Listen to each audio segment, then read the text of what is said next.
Welcome back, everyone. Hope you all are fine. Okay, so till now we have discussed about chapter number 2 from social science, and we have almost completed our 80% of chapter.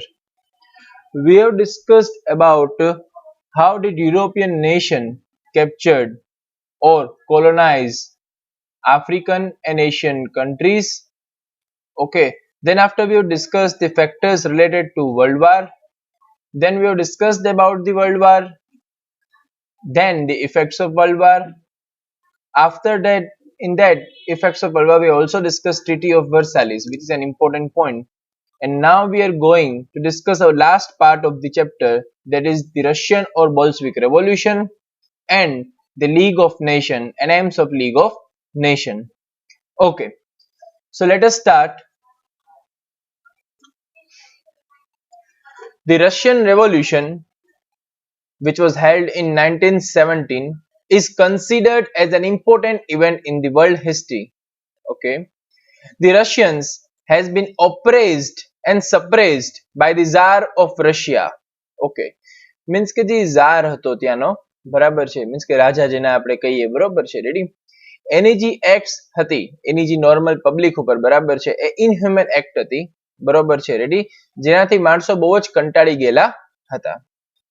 The Russian Tsar, who inherited the position, were all dictators and enjoyed uncontrolled rule over the people. Okay, તો ઝાર હોય, રાજા હોય, એક મરી જાય, expire થઈ, પછી બીજો આવશે, થર્ડ આવશે, તો એ બધે માણસો જેટલા પણ ઝાર હતા એ બધે ડિક્ટેટર્સ હતા અને બધે બહુ જ સારી રીતના છે ઈ મીન્સ કે બહુ જ ખરાબ રીતના છે પબ્લિક ઉપર રૂલ છે ઈ કરેલું હતું without any kind of control. People did not have any rights during this period. માણસો પાસે કઈ અધિકારો એના હતા નહીં જ્યારે ઝારનો ટાઈમ હતો કંટ્રોલિંગ કરવાનો. The Tsar were so cruel and pitiless on people that if anyone demanded for any rights, he was tortured, suppressed, and severely punished or condemned to be sent to the bone-chilling and dead cold of Siberia. Okay.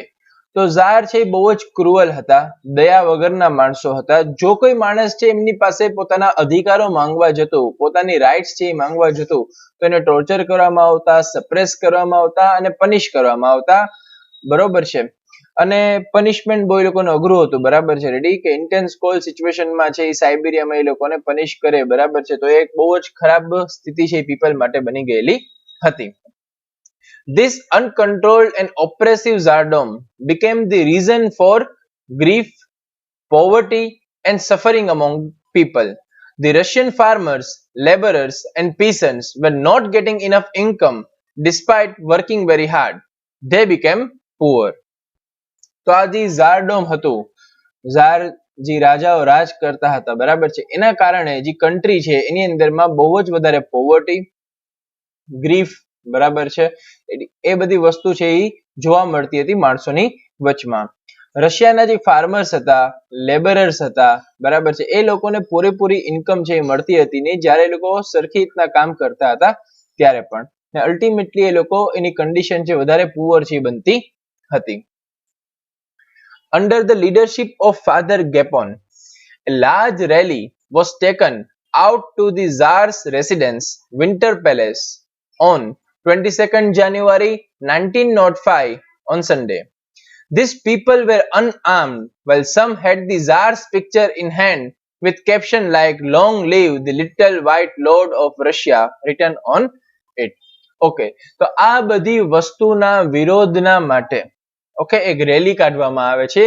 રેલીનો leader કોણ હોય છે? તો father ગેપોન હોય છે. ક્યારે કાઢવામાં આવે છે? તો 22nd જાન્યુઆરી 1905 સન્ડેના દિવસે. ઓકે, કઈ જગ્યાએ કાઢવામાં આવે? તો ઝારનું રેસિડેન્સ જ્યાં હોય છે ત્યાં કાઢવામાં આવે છે, જેનું નામ હોય છે વિન્ટર પેલેસ. અને હાથમાં અલગ અલગ પ્રકારના બેનર્સ, પોસ્ટર્સ લગાવીને માણસો જતા હતા પોતાનો વિરોધ દેખાડવા માટે. The Tsar's army opened fire on these innocent people, because of which thousands of innocent people died, and the snow in the Petersburg where the Tsar's palace was situated, turned red with the blood.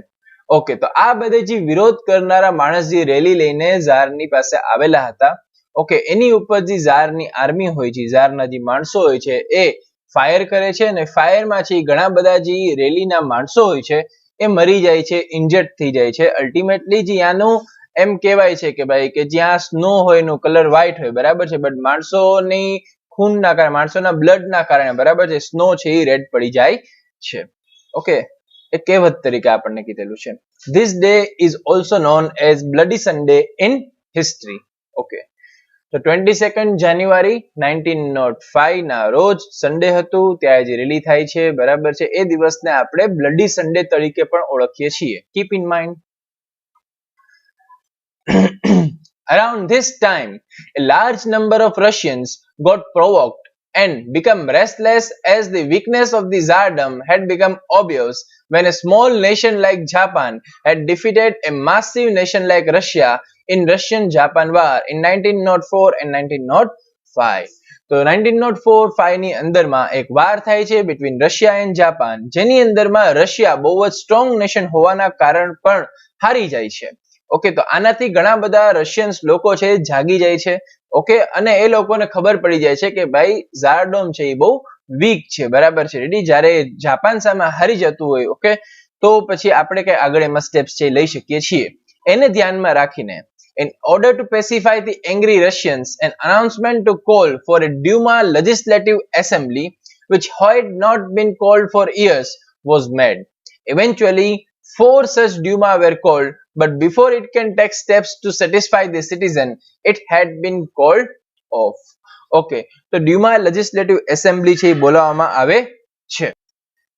તો જે ડ્યુમા legislative assembly છે એ હકીકતમાં છે શું? તો એક પ્રકારની આપણી જ્યાં લેજિસ્લેટિવ એસેમ્બલી હોય છે, સ્ટેટ લેજિસ્લેટિવ એસેમ્બલી, બરાબર છે, રેડી. ઓકે, એ જ પ્રકારની એ પણ એક એસેમ્બલી હોય છે જે ગવર્મેન્ટ દ્વારા ચાલતી હોય છે. ઓકે, બટ ત્યાં કેવું હતું કે એ જે એસેમ્બલી છે, ઓકે, એ માણસોને શાંત પાડવા માટે ખાલી બોલાવવામાં આવે છે બાય નિકોલેસ. એમ્પરર જે નિકોલેસ હોય છે ત્યાંના ઝાર, તે ટાઈમના 1904-1905 ના, ઓકે, એ ડ્યુમા લેજિસ્લેટિવ એસેમ્બલી બોલાવે છે કારણ કે માણસોની અંદરનો જે રોષ છે, ઓકે, એ ડ્યુમા લેજિસ્લેટિવ એસેમ્બલી બોલાવીને ઓછું છે એ થઈ જાય. ઓકે, પણ એ જે ડ્યુમા લેજિસ્લેટિવ એસેમ્બલી જે સૌથી પહેલા બોલાવવામાં આવે છે એ આફ્ટર 75 ડેઝ, 75 ડેઝ પછી છે એ પાછી છે એ બંધ થઈ જાય છે, સ્થગિત છે એ થઈ જાય છે. એના પછી પાછી સેકન્ડ ડ્યુમા લેજિસ્લેટિવ એસેમ્બલી બનાવવામાં આવે છે બાય ઝાર ઓનલી, બરાબર છે, બટ એનાથી પણ કંઈ થતું નથી. અલ્ટિમેટલી શું હતું કે જે રશિયાના માણસો છે એ ઝારનો બહુ સરખી રીતના વિરોધ કરતા હતા પોતાની રાઇટ્સ મેળવવા માટે. ઓકે, તો ઝારે શું કર્યું, ખાલી એ લોકોને લાલચ માટે છે એક લેજિસ્લેટિવ એસેમ્બલી છે એ બનાવીને આપી કે માણસો છે એ શાંત થઈ જાય. ઓકે, બટ અલ્ટિમેટલી ઝાર છે એ જે લેજિસ્લેટિવ એસેમ્બલી જે એક્શન લેવાનું હતું એને કઈ એક્શન લેવા દીધા નહીં. Okay, on March 1917, the oppressed workers of Petrograd called for a strike. Okay, તો એના પછી જે સ્ટ્રાઇક ચાલુ થઈ છે, જે કંટાળેલા માણસો હોય છે, બરાબર છે, રેડી, જે વર્કર્સ હોય છે, ઓકે, કારણ કે એ લોકોને કઈ ઇન્કમ નથી મળતી, કામ સરખી રીતના કરે છે, તો એ લોકો સ્ટ્રાઇક ઉપર જાય છે. The Tsar sent his troops to contain this event, but the army refused to shoot these people. બરાબર, ઝારે ઓર્ડર આપ્યું એના જે ટ્રુપ્સ હતા, બરાબર છે, એની જે આર્મી હતી એને કે ભાઈ તમે આ જાઓ અને એ મેટરને તમે કંટ્રોલ છે એ કરો, પણ આર્મી છે એમાં કઈ એક્શન છે પીપલ ઉપર લેતી નથી. તો આ ટર્નિંગ પોઈન્ટ છે, બરાબર છે. As a result, the revolution began. After the fall of Tsardom, the power fell into the hands of Kerensky-led Menshevik group. Okay, તો એક મેન્સવિક ગ્રુપ હોય છે, એના જે હેડ હોય છે જેનું નામ હોય છે કેરેન્સ્કી. ઓકે, એના હાથમાં પાવર છે એ જાય છે કારણ કે ઝારડોમ છે એની સામે છે એ પબ્લિક છે જીતી જાય છે, સ્ટ્રાઇક થાય છે, અને અલ્ટિમેટલી છે જેના ટ્રુપ્સ છે, જેની આર્મી છે, કઈ એની સામે ઇફેક્ટ છે લેતી નથી. તો ત્યાંથી ઝારડોમનો જે માણસો ઉપરનો એક હોય છે કે ભાઈ ઝાર છે આમ કરશે તેમ કરશે, બટ ઝાર છે એ ત્યારે કઈ કન્ડિશનમાં કરી શકતા નથી. તો અલ્ટિમેટલી જે પછી કંટ્રોલિંગ પાવર આવી જાય છે એક કેરેન્સ્કીના હાથમાં આવી જાય છે, જે મેન્સવિક ગ્રુપનો એક માણસ છે એ હોય છે. Except for Lenin, everyone in Russia was happy with the fall of Tsar. Okay, Lenin ભાઈ એક જ એવા માણસ હતા કે જે હેપી નહોતા. ઝારનો પાવર વયો ગયો અને કેરેન્સ્કીમાં આવ્યો, એમાં ખાલી એક જ માણસ હેપી નહોતો. કોણ? Lenin. but Lenin believed in the importance of laborers as propagated by the Karl Marx, while the Menshevik group believed in the importance of the middle class. As a result, Lenin instigated the Bolshevik against the Menshevik and in November 1917 declared the final revolution and get the reins in his hand. Okay, તો Lenin ભાઈ છે એ હકીકતમાં કેરેન્સ્કીના opposite હતા because of આઈડિયોલોજીસ. Lenin ભાઈની ideology શું હતી કે ભાઈ લેબરર્સ છે એના કામ માટે આપણે એની માટે આપણે સરખી રીતના કામ છે કરીએ, અને મેન્શવિક ગ્રુપનું શું હતું કે મિડલ ક્લાસના જે માણસો છે એને આપણે હેલ્પ છે કરીએ. તો બેની આઈડિયોલોજીસ જુદી જુદી હતી. એ આઈડિયોલોજીસ જુદી હતી એ માટે લેનિન ભાઈએ છે બોલ્શવિક સામે છે ઇલેક્શન છે એ લડે છે, અને મેન્શવિક સામે ઇલેક્શન છે લડે છે, અને એમાં બોલ્શવિક જીતી જાય છે જેમાં લેનિન હોય છે. ઓકે, એને આપણે ફાઇનલ રેવોલ્યુશન કહીએ છીએ જે ઓક્ટોબર રેવોલ્યુશન તરીકે કહેવાય છે, અને એમાં લેનિન ભાઈ જીતી જાય છે અને એની પાસે પછી પાવર છે આવી જાય છે. ઓકે, તો સૌથી પહેલા ઝાર પાસે હોય છે, ઝાર માંથી આવે છે કેરેન્સ્કી પાસે જે મેન્શવિક ગ્રુપમાં હોય છે, એના પછી લેનિન ભાઈ આવે છે જે બોલ્શવિક ગ્રુપમાં હોય છે, પછી બોલ્શવિક વર્સિસ મેન્શવિક થાય છે ને એમાં બોલ્શવિક જીતી જાય છે અને અલ્ટિમેટલી લેનિન ભાઈને પાવર છે મળી જાય છે. This came to be known as the socialist Bolshevik revolution, અને આને આપણે socialist Bolshevik revolution કહીએ છીએ. Thus the 300 years old Tsardom came to an end, and for the first time Russia was without a Tsar. Okay, તો આ આખું જે episode હતું એને આપણે રશિયન રેવોલ્યુશન કહીએ છીએ. ઓકે, બહુ જ ઈઝી છે. તમે ઇવેન્ટ બાય ઇવેન્ટ જશો તો તમને ઈઝીલી યાદ છે એ રહી જાય. બરોબર છે. સૌથી પહેલા ઝારની વિશે આપણને કહે છે ભાઈ ઝાર કેવા હતા, એના પછી એક રેલી થઈ, રેલીમાં શું થયું, એના પછી શું થાય છે કે ભાઈ ડ્યુમા લેજિસ્લેટિવ એસેમ્બલી જાપાન સામે છે રશિયા હારી જાય છે, પછી ડ્યુમા લેજિસ્લેટિવ એસેમ્બલી બોલાવવામાં આવે છે, એના પછી છે ઈ સ્ટ્રાઇક થાય છે અને સ્ટ્રાઇકમાં છે ઈ ઝારનો ફોલ ડાઉન થઈ જાય છે અને અલ્ટિમેટલી આગળ જતા છે ઈ મેન્શવિક આવી જાય છે, પછી મેન્શવિક વર્સિસ બોલ્શવિક થાય છે, બોલ્શવિક જીતી જાય છે. બરાબર છે. આ હતા એના મેન હાઇલાઇટેડ પોઈન્ટ્સ. પછી આનાથી તમે છે ઈ આગળની વસ્તુ છે બનાવી શકો છો. Okay, so after completion of the first world war, બરાબર છે, પીસ આખા વર્લ્ડમાં રહે એ બહુ જરૂરી હતું ને એ પીસ રહે એની માટે આપણે એક વર્લ્ડ ઓર્ગેનાઇઝેશન બનાવીએ છીએ જેનું નામ હોય છે the league of nation. Okay, the horrors of the world war explained the absolute necessity of the world peace to the nation of the world, and for this a need for an international organization was felt. So it became necessary to think actively and immediately about the world peace. The American President Woodrow Wilson has contributed substantially in the establishment of the League of Nations. અમેરિકાના president છે એનો બહુ જ મહત્વપૂર્ણ ભાગ હોય છે league of nation બનાવવામાં. The 14 points suggested by the Woodrow Wilson were presented during the Paris peace process on 10th January 1920. The League of Nations was formed. Okay, તો વુડરો વિલ્સન છે એ 14 પોઈન્ટ્સ છે સજેસ્ટ કરે છે અંડર પેરિસ પીસ પ્રોસેસ, જે 10 જાન્યુઆરીના 1920 ના league of nation છે બને છે.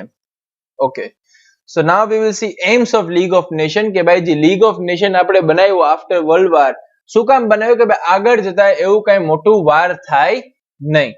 ઓકે, તો આપણે એના એમ્સ જોશું. To maintain the international peace and security, વ્યવહારિક વસ્તુ છે.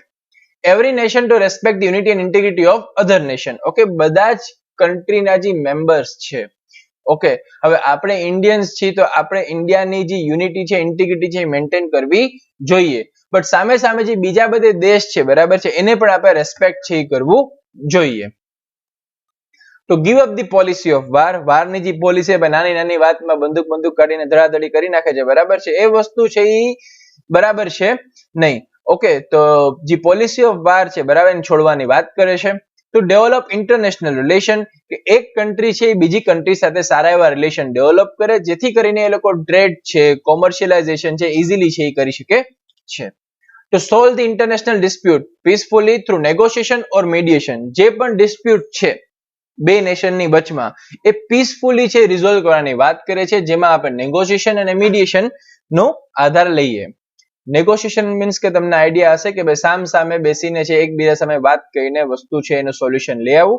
અને મીડિયેશન એટલે એવી વસ્તુ છે કે ઇન્ડિયા અને પાકિસ્તાન વચ્ચે અત્યારે સરખી કન્ડિશન નથી ચાલતી. ઓકે, તો અમેરિકા છે એ બેયનું મીડિયેશન કહેવાય, બરાબર છે. અમેરિકા છે એ બેયનું જે પ્રોબ્લેમ છે ને સોર્ટ આઉટ કરવામાં હેલ્પ કરે. આ તો ઇઝ એન એક્ઝામ્પલ છે.